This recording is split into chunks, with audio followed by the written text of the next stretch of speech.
held on January option.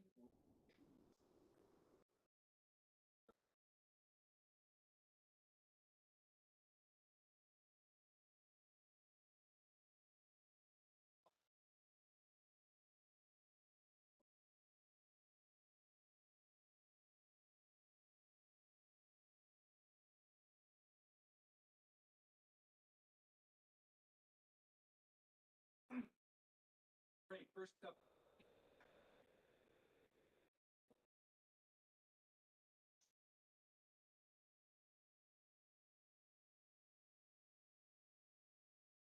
Mr. Mayor, your mic is not on.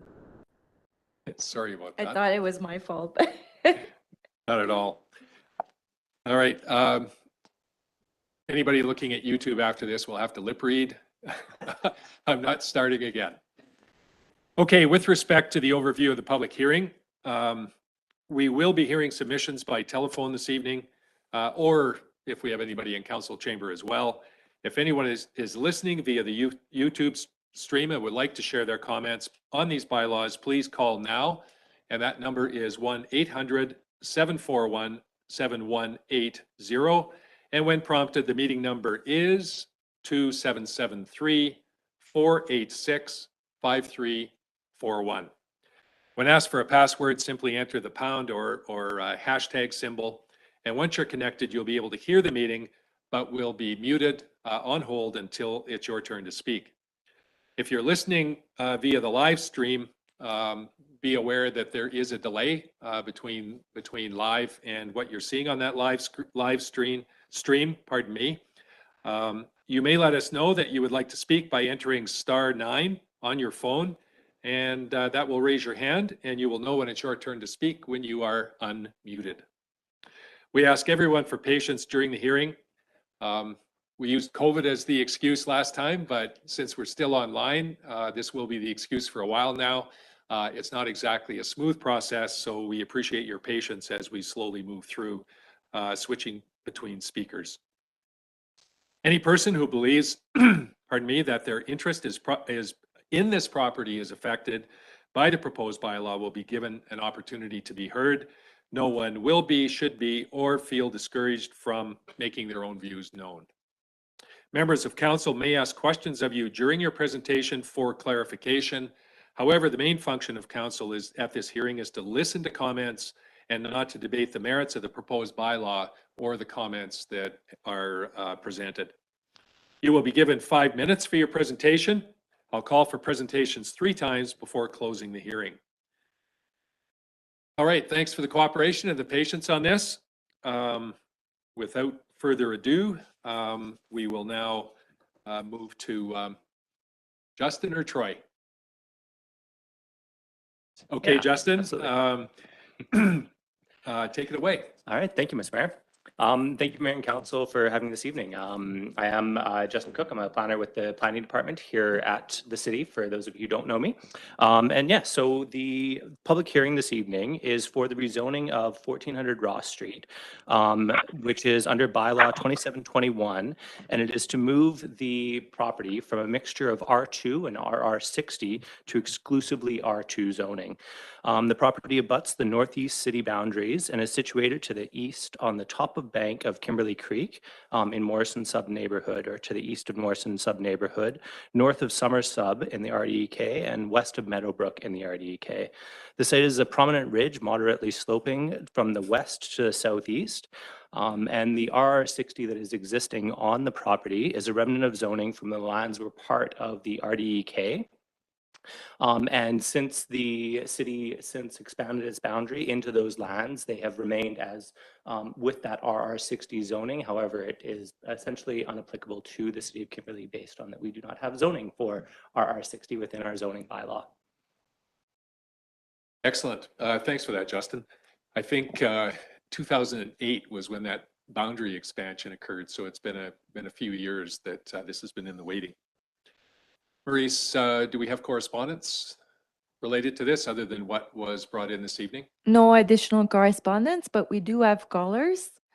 So the caller, which phone number ends with 04, I will unmute your mic, and if you can identify yourself. Hi, I'm Jean Terpsma, and I'm the agent for TP Developments Limited. And they're the applicant here and the property owners. And I just wanted to, I was just going to provide a little bit of information on the proposed development in relation to a couple of letters that were received prior to this evening from members of the public. So we just wanted to deal with that. So first off, there was a concern about trail system connecting the property to the downtown core and other parts of Kimberley, and certainly that is within the plan of the applicant long term. Absolutely, is to incorporate a trail system connecting to Lois Creek trails between that area as well as downtown Kimberley. That's a high priority. Another concern was about stormwater management, and there's definitely within the development process, development permit and subdivision processes that are still upcoming. Then stormwater management is definitely an item that we have to address with the city of Kimberley, and under good practices, ensure that it's handled properly.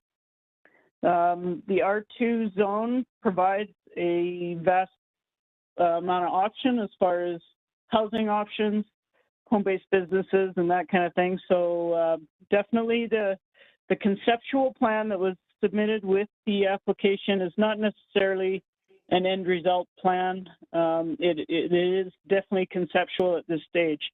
The applicants do want to have a variety of housing options there within this development at the end of the day. But what they're going to look like at this stage is still a bit unknown. But we will be working with the city on that, obviously, to come up with a good mix in there. And someone was also wondering about public spaces, including perhaps a community garden. And public spaces will definitely be incorporated into the development, both private and perhaps quasi-public, where it's privately owned, publicly accessible, as well as perhaps property or areas that are city-owned as a park type of thing. So community gardens would be incorporated in that as well. The website, headwaters.com, is out of date at this stage as far as conceptual subdivision plan. The website will be updated, but it shows some items in there that may or may not actually be developed at the end of the day. Right now, this R2 zone is sought after just so we can, start to look at development of a portion of the property. It's going to be a phased development, so it's definitely not going to be all created all at once. It will definitely take, years probably to see it to end result. Meadowbrook Waterworks system would be relocated as necessary, and new water and other utility systems will be incorporated into this development, all costs borne by the developer to service the property.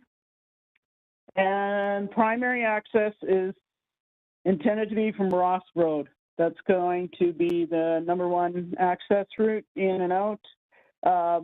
There will be emergency egress and access perhaps through Robertson Road or to the east out through the Crown Land if necessary. But that's, those are things we'll work out between the city and the Ministry of Transportation. And they're involved as well at this stage, just to make sure that their interest in their road system is looked after as well. So I think those are the key points that we noticed that were brought up in writing. So we just wanted to address that. Thank you very much. All right, thanks for that, Jean. I guess I will reinforce one of the points that you made, and that is that this hearing and the work that's being done right now is strictly for the zoning. And it would be unusual for a developer to come with specific details of the development before the zoning was approved. These things cost an awful lot of money, so conceptual is what you get until the zoning is approved. And I would just remind everybody that we've got several permitting stages that the developer has to go through, gates that they have to meet, and that's basically, how the city can control the outcome of the development in the best interest of the community. Okay, second caller.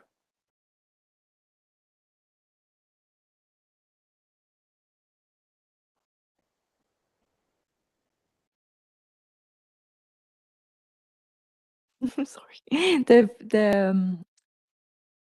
The caller with the phone number is ending with 70. I will unmute you if you can identify yourself and provide counsel with your comments related to the public hearing. Hi, my name is Jan Evans Hargrave. My husband and I are both born and raised in Kimberley, currently living in Calgary.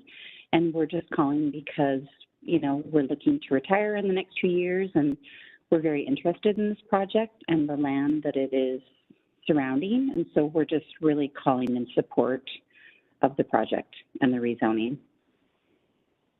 Awesome, thanks for that. It was Janet, did you say? Jan. Jan, beg your pardon, Jan. Thanks very much for the comments. Thanks. Further, Maurice? There's one more. The caller that has identification as anonymous, you are now unmuted. If you can identify yourself and provide your comments related to the public hearing. Hello, is that me? I think it's you. Oh, I don't know why it says anonymous. Sorry, this is Carly Berry. Hi, Carly. I just want to make sure, I think I did talk to Justin regarding, I was trying to send in a written response before 2 or fax, and it didn't work for about 3 hours. So I did call, but he said it has been submitted, and I've talked to a number of my neighbors, all of which a lot can't be on this call today, and just wanted it noted. As you said there's a number of stages in this development, but the earlier the better. That all of us do have concerns around creating a statutory right-of-way or an easement right against the properties above Morrison Sub, just given we have slope stability concerns, as well as other snow removal and just accessibility. We are R2 zoned and having access to the top of our property. So with regards to having possibly the road, an easement of, a certain amount of feet between our property lines and this development. All right, excellent. Thanks for that, Carly. Was there anything else? No, I think that's the main concern, and just at what stage, if this isn't the only one, at what stage, because according to the letter, this was the only time to submit concerns. Oh, this is good. And I have spoken to all my neighbors, and as I said, there's a lot of people that weren't aware that this was the only night to submit it and or couldn't be on this call. All right, thank you for that, Carly. Much appreciated. I will call for submissions a second time. Do we have anybody else online, Maurice? Is there people in the gallery that would like to speak to the public hearing? All right, call a third time for submissions. All right, with no further submissions, the public hearing on proposed bylaw 2721 is now closed. Thanks, folks. Appreciate your comments. Our planning folks have taken notes, and we look forward to moving this forward. Okay, next up, we have a delegation this evening. It is the Kimberley Food Hub Group, which is a number of organizations in town. Who's going to be the spokesperson? Well, who's going to go first? Okay, Chad, you're up. Okay.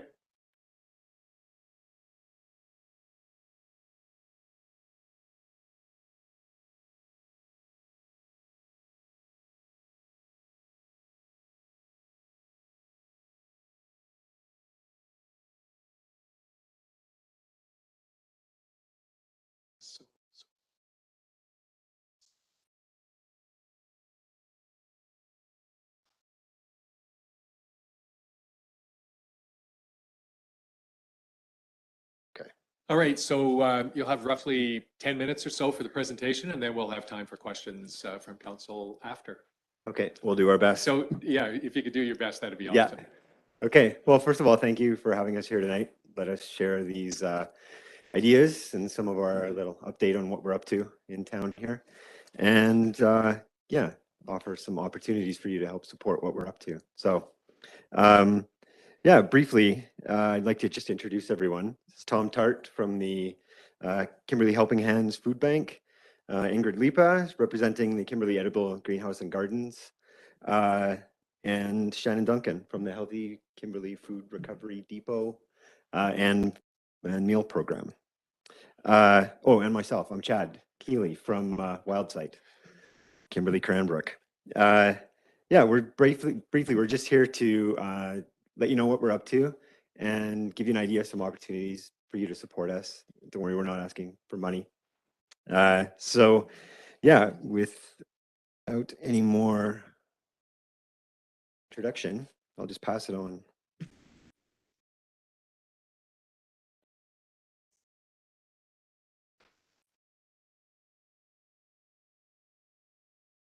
So one of the reasons we're here is to begin a conversation about ways to strengthen our local food security through plans and policy. This slide, which you can all see, I think, lists some of the main avenues that BC communities have pursued and that are available to us here in Kimberley. Am I on the wrong one? Yeah. Oh my gosh, I'm sorry. I'll come back to that one. Yeah, I'll go back. Sorry about that. So thanks to United Way.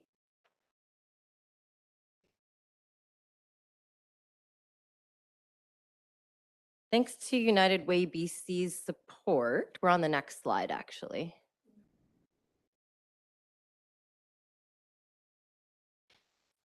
Kimberley and Cranbrook's two food banks and food recovery organizations were supported for the first time in 2021 to come together on a monthly basis and identify priority projects with the goal of strengthening the local food system, increasing collaboration, and avoiding redundancy of services.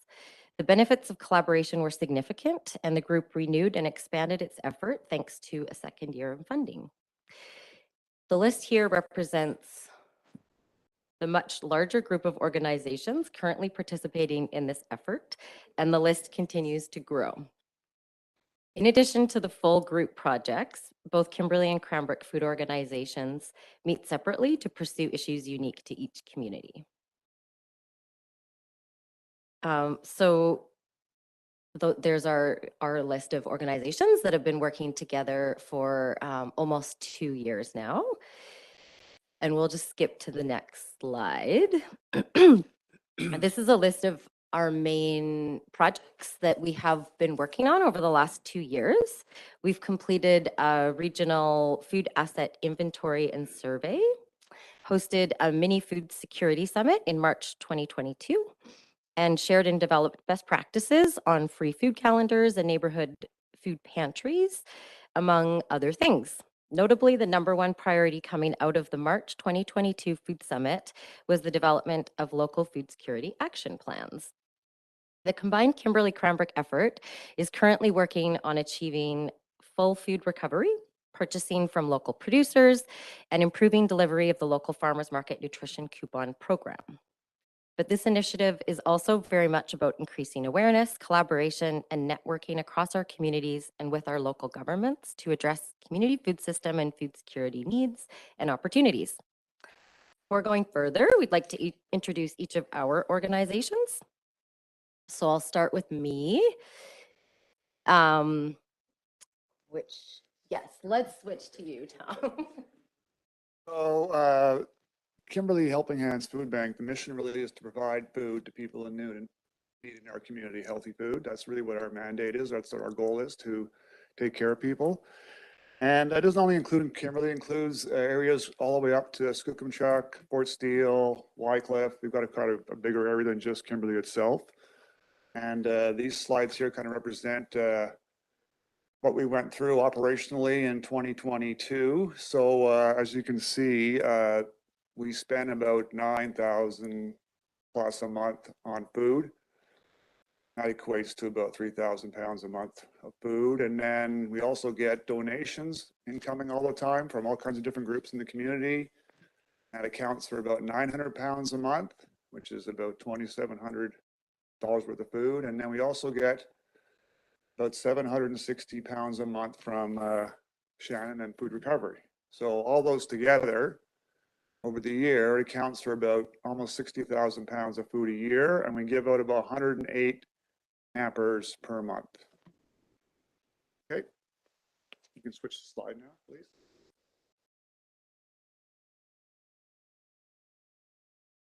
All right, so the Food Recovery Depot, I think you're all familiar about, but it's a project of Healthy Kimberley, started just over 4 years ago, and our meal program was created 2.5 years ago. We recover food fit to eat, but not fit for sale, and distribute to 20 local agencies who serve vulnerable community members.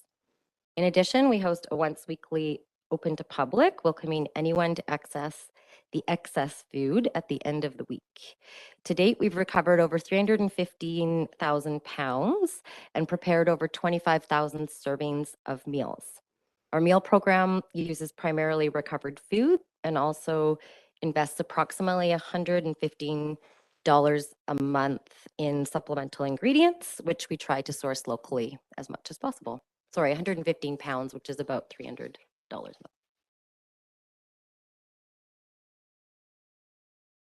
And with Wildsite Kimberley Cranbrook, you're probably familiar with some of these projects. The Kimberley Farmers Market, we're going to be in our 10th season this year, I believe. We get about 1,000 visitors a week during the summer through the 14 weeks. And it's just an excellent opportunity for food growers and makers to sell their wares and promote their businesses. The apple capture program, we have local yard owners donate their trees to be picked by our volunteers and also just individuals in the community. This last year, we picked almost 3,000 pounds of apples, most of which got used for pressing, apple juice pressing events, and some was donated to the food recovery as well. The Kimberley Community Garden, designed as a demonstration garden, so it's primarily educational, and it's an open garden, so people can come participate, grow, learn, harvest what they like, and whatever isn't harvested by locals, we donate also to the food recovery. And then a couple of years ago, this is our second year this year, it'll be a third coming up, the Backyard Farmer Program. We had yard owners donate small plots of space for us to grow, our volunteers to grow. And we're growing a couple of 100 pounds each summer, mostly greens, spinach and kale and things for donation. So trying to teach people how much food you can grow in just tiny spaces.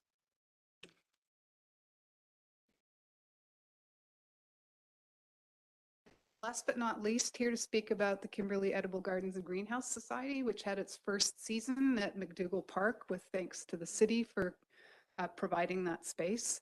We had a really successful season despite starting a little late. As you can see, we produced 2,700 pounds of food. A third of that went to the Food Recovery Depot. Yeah, terrific season. And, you know, our mandate really is about gardeners growing food for local families through cooperation and collaboration, and doing this through offering education through participation. Basically, it's come out, get your hands dirty, learn how to grow food in an intensive, organic, regenerative market garden style. That's us. So I think what notable about these 4 organizations, we looked at all the volunteers that are involved across our organizations, and it's super fun. We calculated 525 people volunteering with our organizations each year. So pretty substantial interest and commitment among within the community to food systems. So next slide. Okay, we're going to zoom out on this next slide, and really I don't think there's anything here that folks aren't aware of in terms of pressures on global food systems, which also means pressures on local food systems. So, you know, between climate change, wars, pandemic, inflation, you know, we're seeing impacts on growing food, quality of food, disruption of supply chains, distribution, pricing, and access. And this matters because 95% of our food here in Kimberley comes from somewhere else. And one of the things that was really notable across BC towns during the pandemic, And also when there was the catastrophic floods in the Lower Mainland that cut off supply chains, that it was actually the local and regional sourced foods and small supply chains that were the most resilient. So good reason to be thinking about how we can bolster that locally. And, you know, really these global events also sort of highlight the fragility of other systems like affordable housing. And we see how poverty reduction, things like that all sort of interconnect with the food system pieces as well. So next slide. Again, escalating cost of food. You know, when I saw these figures, you know, it's sobering. So these are the increases in food prices last year, and you know, certainly food has had some of the higher inflationary increases compared to other products, and we're seeing another 7% forecast for 2023. So, you know, folks are being squeezed. 1 in 4 Canadians are saying, you know, they're not eating enough or as much as they should. And 2021, 15% of BC households were food insecure. So next slide. I'm going to hand it over to Tom to zoom back into Kimberley. What we've included here is a brief snapshot of the history of food in Kimberley and something to think about a little bit. Back in the day, there was a time when Kimberley used to be quite self-sufficient with food. Vegetables, chickens, beef, pork, eggs, dairy, grains were all grown or produced locally. Many homes had gardens and root cellars. Interestingly, the new food bank location is on the site of an old grain mill that milled wheat from Wycliffe. Today is estimated that 95% of Kimberley's food comes from somewhere else in BC, Canada, the US, and the world. That kind of reliance on outside sources by a small town at the end of the supply chain seems rather fragile to all of us.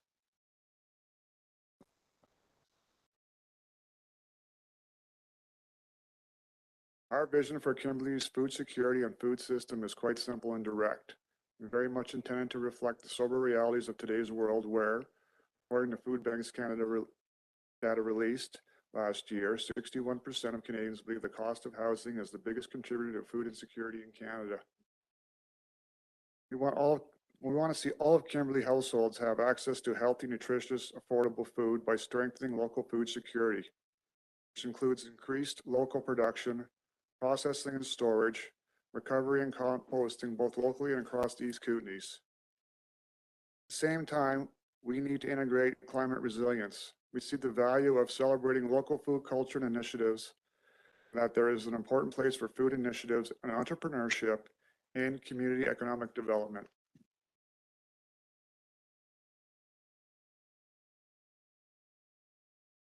Coming back to the reasons we're here, we wanted to give you an update on what we've been up to and how hard we're working together on all of this. We also wanted to begin a conversation about ways to strengthen our local food security through plans and policy. This slide lists some of the main avenues that other BC communities have pursued and that are available to us here in Kimberley to develop a local food security action plan. For our official community plan to include modern food policy and to consider opportunities to remove barriers or increase opportunities to local food and activities in local bylaws, to adopt a food charter for our community, to establish a community food security council. We seek the city's consideration of support and endorsement of these initiatives so that we can collectively move closer to the vision where no one goes hungry. No one gets left behind because they can't afford or access healthy, nutritious food in this community, and so that we're responsibly reducing our reliance on faraway food sources and long supply chains.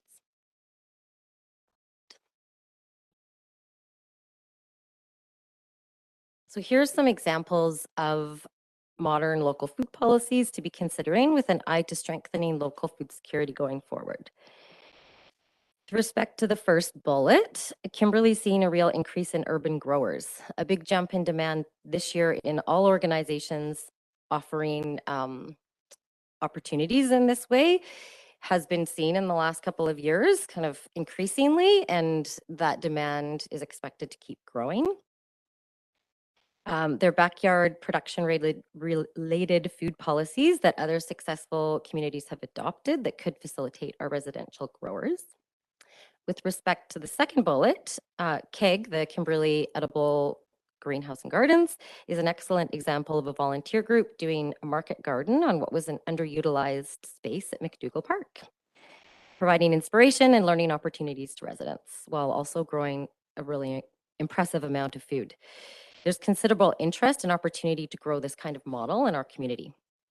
Inquiries about places to compost regularly show up on the Kimberley Cork Board. Many households want to compost in wild safe ways and produce compost that's safe and appropriate for using to grow food. Could these kind of urban composting hubs be supported in parallel with curbside organics pickup? And there's much more that we don't have the time to get into today, but would love to explore with you further.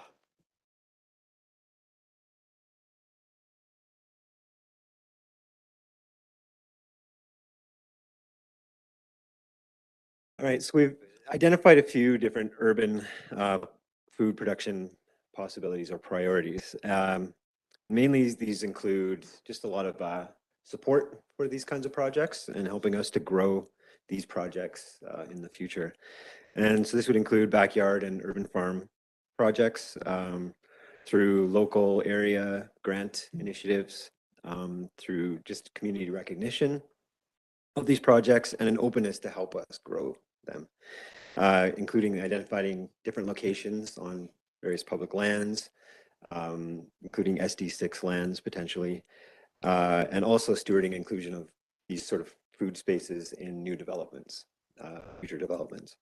And then lastly, we're seeing Cominco Gardens as a very valuable asset in the community, recognizing its heritage, its tourism, and memorial components, and would like to see a restoration of its currently abandoned food assets. And that includes the garden, the compost area, and root cellar, the greenhouse as well. And yeah, we feel like there's a very compelling vision where we could put these assets into production by revitalizing them in a way that generates revenue and serves our community over the next decades. And we'd like to be a part of the visioning.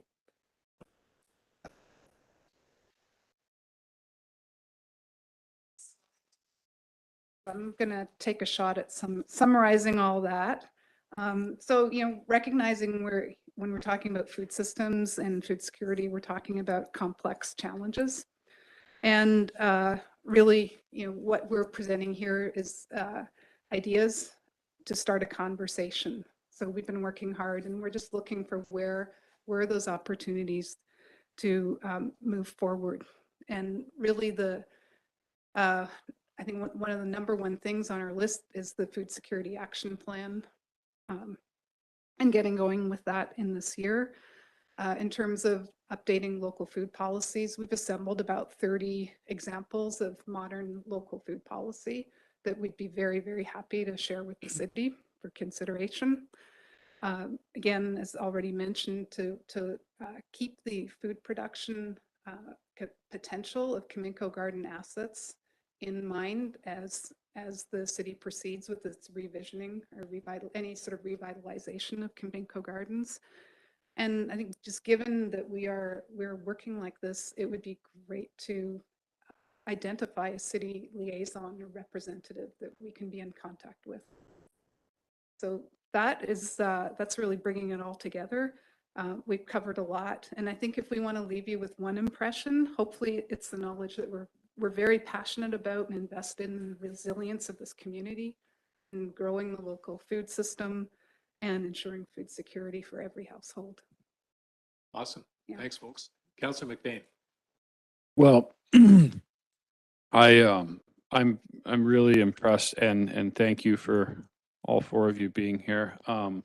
I think the numbers and the data that you provided really speak to me, and I think what's really important, and Ingrid, like to your point at the end, the fact that you all recognize that this is a major problem. It's probably not discussed enough, and thank you for bringing it to the forefront. And you know, when you're not maybe necessarily in a situation where you're facing in food insecurity, to have people that are out there doing this type of work is super, super important. I think my comment is just that the timing is really good, considering that we've got a new council here, and we're starting to think about, you know, the vision and what, you know, how some of the new folks want to put their stamp on things a little bit, and this has given some really good you know, ideas to kind of get that flowing, and I think, you know, the perfect example of it, and you guys, you know, you had a lot of content, so you couldn't get it all in, but, you know, the McDougall pool thing shouldn't be overlooked. I mean, it was a little contentious throughout town. I mean, that area, you know, was important for a long time for a lot of folks, but, you know, was sitting there and not being useful, and you guys have turned it into a space that's very successful so far. So I applaud you for that. But overall, this is great information, and I certainly will be very mindful of this as we move forward, talking about where we're going in the future. So thank you. Councillor Roberts. Thank you, Mr. Mayor. I want to thank you all for helping us to understand the overall scope of this. I know about you, and I know about you, and I know about what you do, but the overall scope of it and the fact that you're all working together, it's huge. It's like really huge. And I had no idea that once you put it all in the same basket, that this was as strong of a need, if you will, as it turns out to be. I did want to ask you, Chad, if you could clarify something for me, maybe for others as well. Explain to me how the nutritional coupons work. It is a program that's mainly administered by the BC Association of Farmers Markets. And what they do, they have a certain amount of these coupons, are $3 coupons. They can be exchanged at farmers markets for food only. Basically people will apply. There's certain community associations that will administer the coupons directly to people. So they apply to those associations, receive their coupons. I think it's $21 a week, $24 a week, 27, okay, per week. And then they can take them to a market. Fortunately for some people, there's a Cranbrook and a Kimberley close, 2 markets they can access. And you can just exchange them at any market to all the growers. And it's primary food. I believe it's only fresh food, processed food. But yeah, so yeah, it basically will fund, well, in our case, I think it's 20 weeks total that they can get, even though 14 weeks here. So yeah. So they have to qualify their need? Yeah, Yeah. there's different groups. I think the Tunaka Kin Basket, Bellies to Babies, I think those are the 2 organizations. Are you doing it? Food Recovery is doing it again. Thank you. I appreciate that. Councillor McGuire. Yeah, thanks for the delegation. I appreciate the presentation, and I actively support some of these projects with volunteer time. So I appreciate the work that's going on, and I am looking forward to collaborating on more projects to see this grow. Thank you, Woody. Councillor Roy. I also support this. All I can say is, wow, I'm just looking at these numbers and I'm looking at you guys and how much work you guys put in. All I can say is really thank you. Being a landscaper myself, I know what it takes to grow stuff, believe me, and I will also be helping you guys out quite a bit in the future. Thanks, Stephen. Councillor Cairns. Thanks so much for your amazing work. And I just think this is really interesting because there's 4 different organizations here that are doing very unique roles, and how you really complement each other and work together. And it just seems like a tremendous opportunity that this already, you know, is underway in our community. And then, you know, to be able to move on to the next step of how do we lift each other up to to move this work forward. And I'd be really interested to hear in the food security action plan that you mentioned, and who would actually write something like that, and what kind of, when you say support, endorsement, or what does that look like? That's a big question. Make it a short answer. All right then. Thanks, Ingrid. We're going to have to move on here pretty quickly. Absolutely understand. So what, certainly what we've observed in the communities where the food leaders and champions have worked closely with their local governments is that they are able to make much further strides in terms of the food systems, like strengthening the food systems as well as food security. What that looks like specifically, I think that's an open conversation. We totally recognize that the city is juggling many different priorities. And so I would say, let's start with a conversation and see what's going to work. Thanks, Ingrid. I appreciate that. I think, generally speaking, the city has involvement in some way, shape, or form with each of the organizations individually, and being able to bring all of that together, I think, is in everybody's best interest, not just your organizations in the city, but the community at large. Thanks so much for the presentation and the work this evening. We'll look forward to the follow-up. Thank you very much for having us. All right. Feel free to stay for the balance of the meeting, but also feel free to leave should you choose to do so.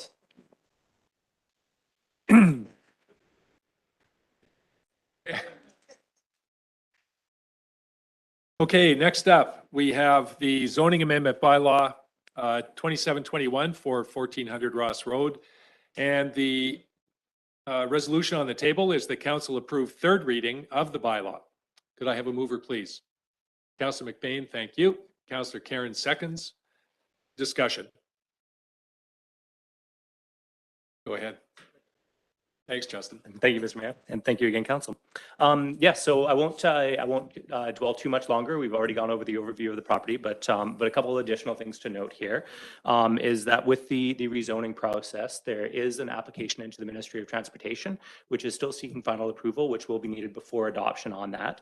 And they are specifically looking at two plans to be submitted by the proponents prior to that approval of the application, and that's a stormwater management and drainage plan prepared by a professional engineer, as well as a covenant registered on property title restricting any new access onto the highway without ministerial consent.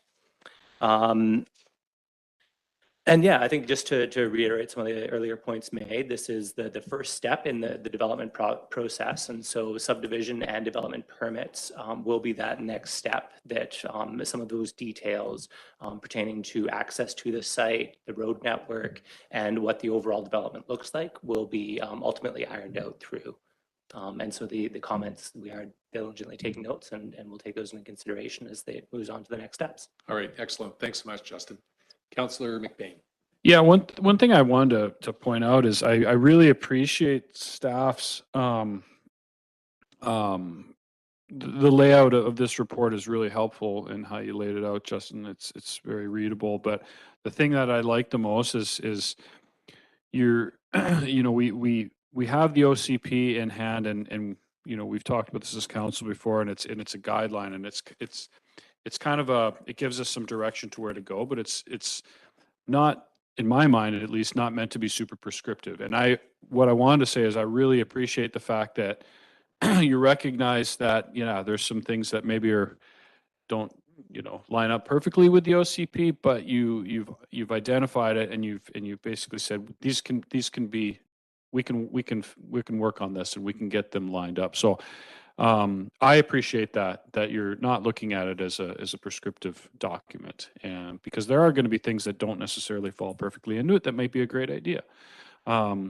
And yeah, just to echo this sentiments of before, this is a zoning thing. There's all these concerns that folks are bringing up are legitimate concerns, but they can be worked through down the road. So, but thank you very much for that, Justin. Further? Hearing none, call the question. All those in favor? Any opposed? That motion is carried. Next item is the City of Kimberley Revenue Anticipation Borrowing Bylaw for consideration of first, second, and third readings. Sorry, Mr. Mayor, you skipped the official community plan amendment for 20. Oh, the second motion. My apologies. The second piece of that, hang on a second. No, it's a different item.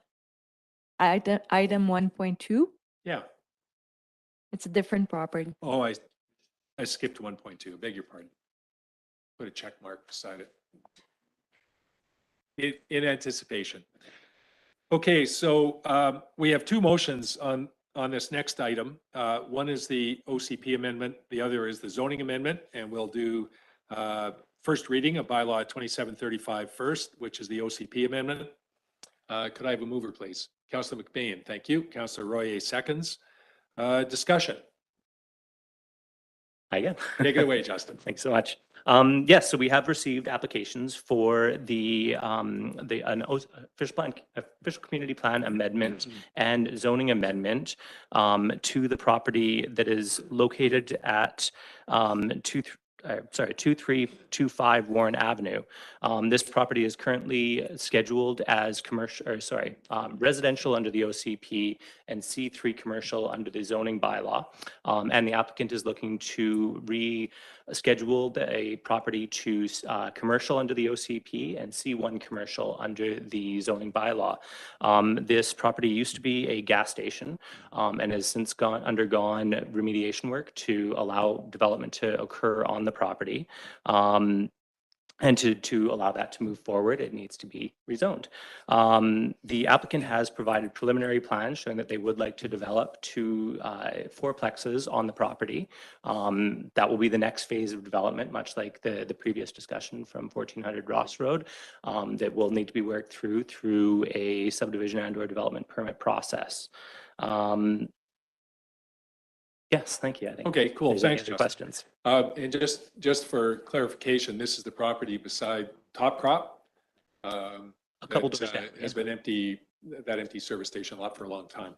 It's great to see something useful, coming to that property now. So, questions, council? All right, hearing none, call the question. All those in favor? Any opposed? Motion is carried. And the second piece of that is to approve first reading of bylaw 2736, which is the zoning part of this bylaw. Mover, please. Councillor Roberts, thank you. Councillor McBain seconds. Further discussion? All those in favor? Any opposed? Motion is carried. Next up, we have the city revenue anticipation borrowing bylaw. And this is for consideration of first, second, and third readings. Mover, please. Councillor Roberts, thank you. Councillor Royer seconds. This is, kind of our annual run as we move into the new year. Scott, did you want to just give a comment? I thought the new councillors in particular would be interested in a bit of an explanation. This establishes a $6 million line of credit in case we run into cash flow issues, which we don't. I think we've done this bylaw 10 years in a row, and I'm not sure we've tapped into that at all at any point, but it's nice to have just in case, kind of just something we do every year. So if there's any questions on that, I am filling in for CFO Hendricks, so I don't have all the answers, but I'll do my best. So one addition, if I may, the city gets its cash starting July the 1st. That's when the taxes are collected. So this is in case there's a gap. Further questions or any questions? Hearing none, call the question. All those in favor? Any opposed? That motion is carried. Next up, we have development permit, the development permit for the new gymnastics center. And the motion is that council approve the development permit to allow reconstruction of the Kimberley Gymnastics Center at 2015 Warren Avenue. Councillor Roberts moves. Yeah. Could I have a seconder? Councillor McBain, thank you. Do we have any discussion on this one? Go ahead. I just had a question, and I don't know who the best person to ask is, because I do not want to hold this up. I wanted to move along. I mean, this is a long weighted thing. Just wondering how, like the roof pitch though, if there was thought or consideration given to if the roof pitch, the high side of the roof pitch was on the south side, there would be more light coming in on the from the southern aspect. I just didn't know if that was a consideration or nobody really cares or, or what. Thank you, Mr. Engineer. Yeah, well, sorry, I just thought it was, you know. Go ahead, Scott. Not only am I not a CFO, but I am not an engineer, but a lot of consideration went into the design that Tyee did. I'm sure there's a great reason for that. I can't think of it off the top of my head, but I think we're trying to minimize the impact on the neighbor as well. It's quite an imposing structure, and it's not all about the light coming into the building, but it's make sure there's light for the neighboring property too. All right, further questions? All those in favor? Any opposed? That motion is. Yep, no, his hand's going up and down. Woody, all good? Thank you. Okay, that motion is carried. Next up, we have a development variance permit for 845 Deer Run Drive. And the motion is that council instruct the corporate officer to issue notice to neighbors on the requested changes to the zoning. Mover, please. Councillor McBain, thank you. Councillor Royer seconds. Discussion. Go ahead, Justin. Thank you. Yes, so we've received a development variance permit for the construction of a new single family dwelling at 845 Deer Run Drive. They are proposing to have an accessory dwelling within the structure, and they are looking to receive a number of variances to achieve this structure. Those include a variance to decrease the minimum setback for retaining walls on both the north and south side of the property, to decrease the minimum off-street parking space length for 3 of the 4 parking spaces that are required, and to decrease the minimum setback for an attached garage that goes from 5 meters, which there's an allowance for within the Alpine zoning bylaw, down to 4 meters, and to reduce the minimum required setback for the principal dwelling from 7 meters by 3 meters, or sorry, from 7.6 meters by 2.6 meters to 5 meters. They are looking to have a lot of these variances put in place so that they can site the building closer to the road. There is quite a significant grade change across the property. And so this will allow them grade level access directly into the property. They're thinking about aging in place is one of the major concerns brought forward by the proponent. And also just to be able to make ultimate use of, or best use of the property there. There are some concerns with parking. However, given some of the direction from council and other files recently, and just generally the direction on parking, we feel that it is reasonable to reduce that required length and given the lack of traffic that is seen up there. Otherwise, the reduction in front yard setbacks and otherwise are seen as reasonable by planning staff. All right, thank you, Justin. Council, questions or comments?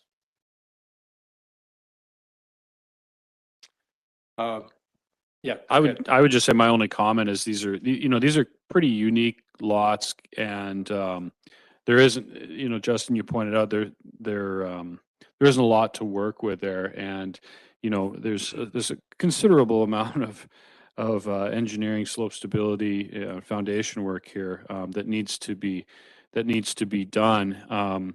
So I think trying to be a little bit more accommodating in a spot that is going to be difficult to place is if we can get something in there that's close. I think you guys have done a good job at least recognizing that, because they're difficult lots for sure. Thank you, Councillor McBain. And as a reminder, this is notice to neighbors, so we'll see what comes back from the neighborhood. Further questions or comments? Hearing none. All those in favor? Any opposed? Motion is carried. Next up, we have a capital project update, specifically the preliminary design strategy for downtown. Motion on the floor is that council receive the updated report. Do I have a mover? Councillor McGuire moves and Councillor McBain seconds. All right, who's going to speak to this? Troy? I'm guessing? Yes, I can. Thank you, Mr. Mayor. You can hear me okay? You bet. Take it away. Yes, great. Thanks so much. Staff have been working with the project consultant, Urban Systems, on moving forward with the preliminary design strategy capital project. It's, I think, been in the plan for a little bit, but is important project for the downtown area, and it's really to set us up to inform the future, basically all the next steps of more detailed design as individual projects come forward in the capital plan. So we've been working with the project consultant to work really at this early stage to work on developing a plan for the community engagement opportunities that are envisioned here. So what we've worked towards is coming up with the kind of the original or the initial outline of the project and kind of some draft materials and information to start gathering some feedback from community members. So I won't read it all out or anything, but as you'll see in the staff report there and put together with the consultant is a draft vision statement for the project, project name, draft guiding principles. That just kind of sets out the overall objectives for what we're trying to achieve at the end of all of these projects. And then, as mentioned, objectives specifically for engagement and some measures of success there and some key messaging that will be used. And I just want to keep in mind for council and the community's information there that these are still considered all draft materials and certainly open to feedback and input on the draft content.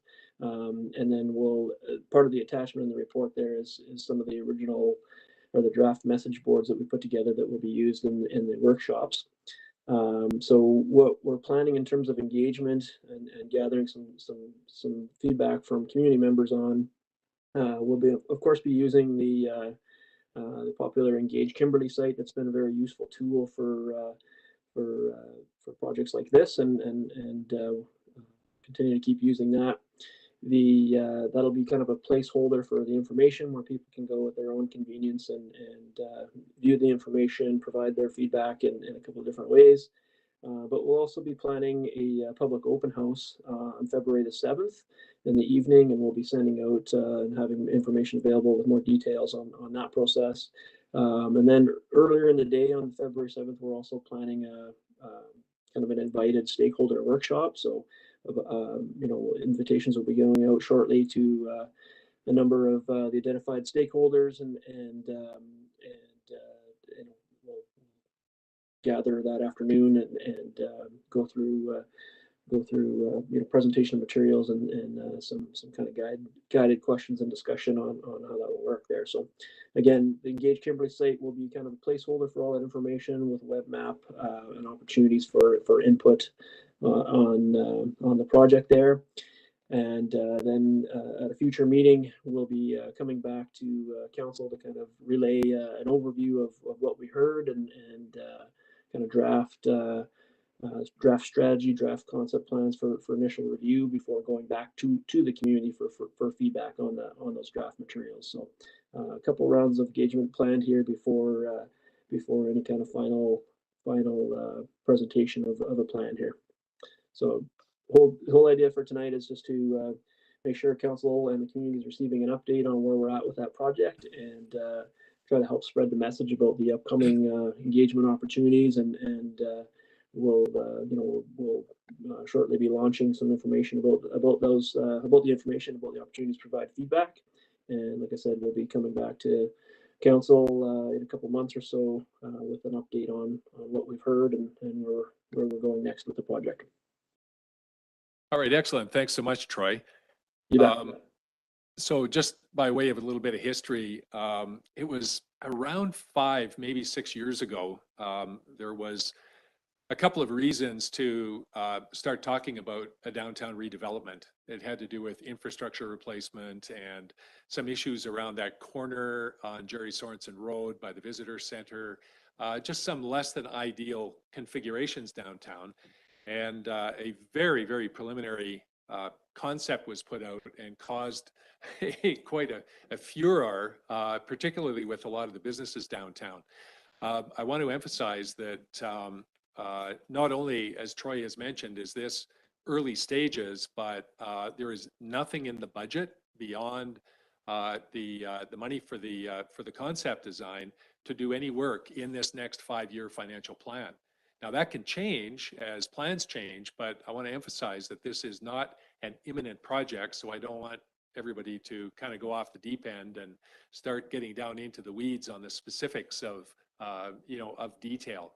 It's important as we go out to the community that that everybody looks at this in the spirit it's intended to, and that is the future of our downtown area and how we can make it better than what it is today, even though it is pretty awesome. So with that, council, questions or comments? Troy, did you have something to add first? Yes, thank you, Mr. Mayor. I just wanted to build on what you said there and remind council that there is, multiple key infrastructure projects that will be coming due, if you will.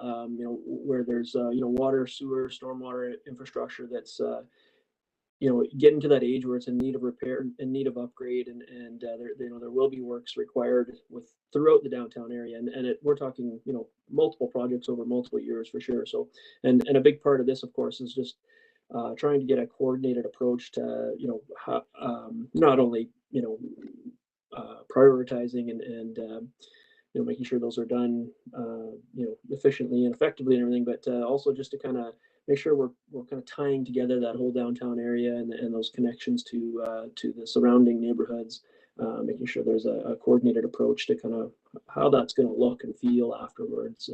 Of course, there's everyone truly loves the Plattsville area, and that how can we extend that feeling and that environment to some of the surrounding streets, and make sure we're addressing needs for residents and visitors in the community, and all of the transportation infrastructure, the above and below ground infrastructure that goes along with that. So yeah, this will be important opportunity here for community to provide some feedback on this initiative. Thank you, Troy. Councillor McBain. Yeah, no, I just think it's people, I just really encourage people to use the tools out there and the engagement opportunities.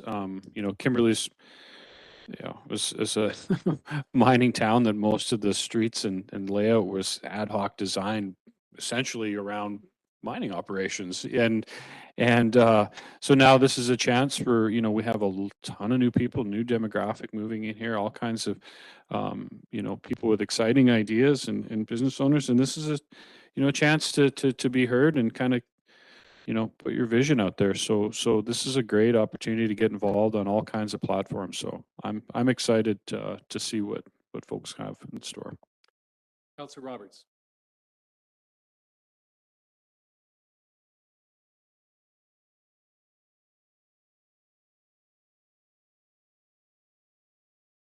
I don't like the idea of digging it up and then covering it up and having to dig it up again in another year while we make a plan. I think we need to make our plan and be prepared to move into those necessary reparations that are forthcoming that we already know about, and have that restoration be a part of the plan. Do it once and do it right. Thank you, Councillor Roberts. Further? Okay, seeing no further, call the question on receipt of the report. All those in favor? Any opposed? That motion is carried. Thanks very much for that, Troy. A lot of work has gone in for 10 minutes worth of conversation, but much more to come. Okay, next up we have the 2023 Community Grants Allocation Approval, and the motion on the floor is that Council approve the allocation as shown in the report. Mover, Councillor McBain, and Councillor Royer seconds. Pam, would you like to make some comments before we vote? Just thank you very much for everybody's prompt voting. The results have been tabulated and as presented. All right, thank you very much. Go ahead, Steve. So I've never done this before. When I was going through the list, I was trying to figure out how not to leave anybody out. So that was a little tricky, but I figured it out 3 hours later. And I'm happy. Almost everybody got something. And that's really important to me. Great, thanks, Councillor, much appreciated. Okay, we'll call the question. All those in favor? Any opposed? Motion is carried. Next up, the 2023 Regional Orientation and Governance Forum. This is an attendee authorization, and the motion is that Councillor Stephen Royer be authorized to attend the forum starting on Thursday. Yeah, fairly quickly. Mover, Councillor McBain, thank you. Councillor Karen seconds. Anybody opposed to Steve attending? Okay, all those in favor? Thank you. That motion is carried.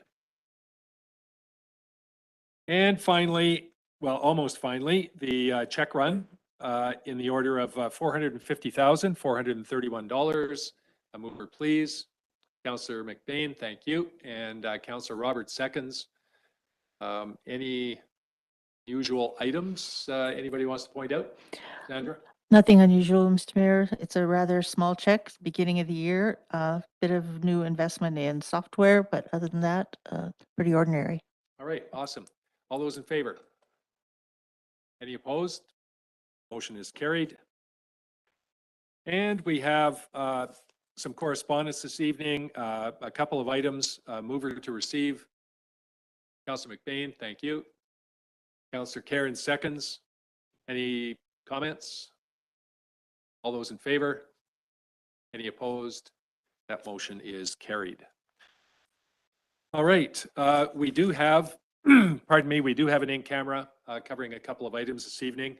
But before we get to that, we will open up a question period for anyone either here attending this evening or anybody watching via the YouTube channel to call in and ask questions about anything that was on the agenda this evening. The number for those external to call or online to call is 800-741-7180. And when prompted, the meeting number is 2773-486-5341. So while we're waiting to see how many people or if anybody will dial in, let's do the round tabler on councillor items. Councillor Roberts, we'll start with you this evening. Thank you, Mr. Mayor. I have been absent, and then when I immediately returned, I have been moving, and I haven't been able to attend anything else. Okay, thank you for that. It's been a busy couple of weeks outside of City Hall for you. Councillor Cairns. Sure. There were a number of sessions in the last couple of weeks. So the Columbia River Treaty Local Government Session on integrating the social and economic interests into the treaty negotiations, that was held, there's a few different dates. Oh, actually, no, that's the CBT orientation. So that was held, and there is a presentation that's available if anyone's interested. Missed it, I've got it and I can circulate to you. So there are a couple of public information sessions coming up, and I see that there are Facebook events for elected representatives to share with their constituents. So the public information sessions, January 30th and February 2nd. Different river systems. January 30th is Columbia River and February 2nd is Kootenay River. So that was Columbia River Treaty. Then there was the CBT orientation session. And it was really excellent. I don't know if anyone else has had an opportunity to attend that, but there were a number of dates that one is offered. And I think there's still more dates available coming up. So I highly recommend it. It was really excellent. So third item is just to give a heads up that the Mining Railway AGM is on Tuesday evening, 7 p.m. And then I attended the Economic Trust of Southern Interior of BC. I'm on the Columbia Kootenay Regional Advisory Committee. And at that first meeting, there was a call for nominees to the board, and I volunteered. So now I'm on the board. So I'm being onboarded and I'm learning lots. So that's at CBC supports strategic investment and economic development projects specific to rural communities, Southern Interior, and all about strengthening and diversifying our economy. So so it's provincial funding that's they've designated 3 different trusts for different parts of the province, and so working on that piece, and that's all for right now. Awesome. Thanks, Sue. Jason.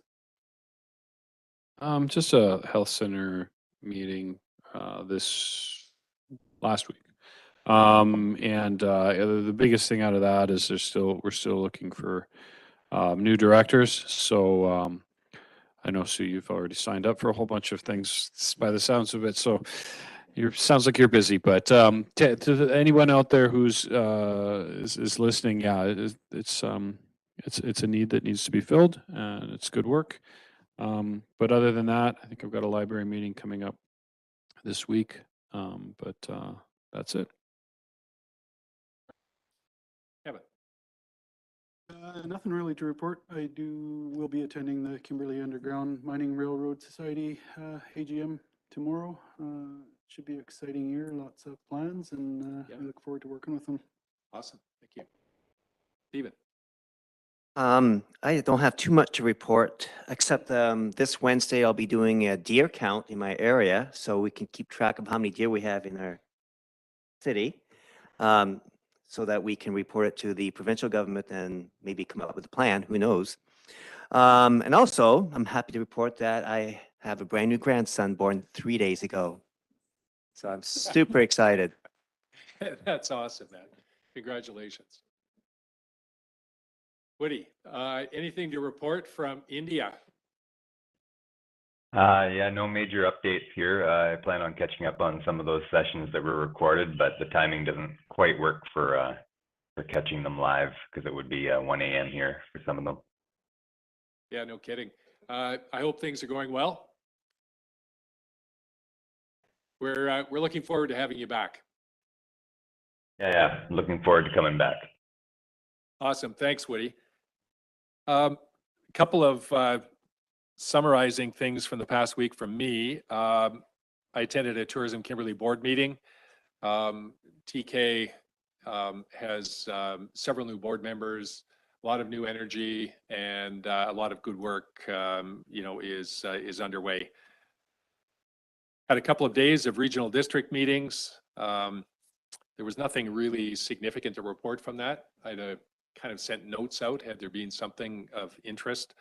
And it's not that there isn't anything of interest at the regional district meetings. It's just as it pertains to Kimberley. I attended the Business Excellence Awards last Saturday night. It was an awesome event.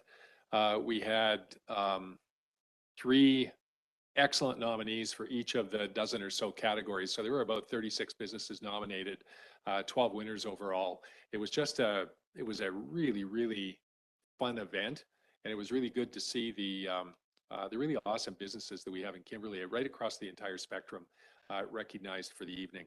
It was a great event. Thanks to the Chamber for putting that on. MLA Kloofchuk had an open house over at his constituency office last week. And I also attended the opening of the new SPECT-CT scanner at the hospital, the regional hospital. This has replaced the old CT scanner, got a whole bunch more capabilities, a lot greater resolution on the things that we go to get scanned. And there was a lot of excitement around the hospital for this new piece of equipment that's come in. I had a call, there was a kind of the monthly mayor's call with Interior Health, talking about just stuff that's going on right now around the region. Nothing new really to report, just talking a little bit about, illness through the winter season, hospital capacity, and things like that. There will be a summary put together of that call that I'll forward to everybody to receive it. Dreadnought Racing kicks off its new season on Wednesday night with the captains meeting at 7 o'clock. I'm going to attend to welcome all of the captains from all of the places around, not just the province, but outside the province that are going to be there. This is a really, really busy racing season coming up. And I think, as I noted earlier, this is huge for the community, especially for the businesses in our downtown area that are going to reap the benefits of something like $1 million+ coming into the community over the next couple of months. And yeah, I'll stop at that. Maurice. I have no callers. No callers. All right. Thank you very much. Okay, council, that's pretty. Do we want to hear from the gallery? The Rogues Gallery? Thanks, Scott. Sorry, guys. I didn't mean to miss you. Anybody like to make a comment on anything you've seen or heard this evening? No? Okay, so as I mentioned, we do have it in camera, so I need a motion to go in camera. Councillor Cairns, thank you. Councillor Royer seconds. All those in favor? That motion is carried. Thanks for being here, folks.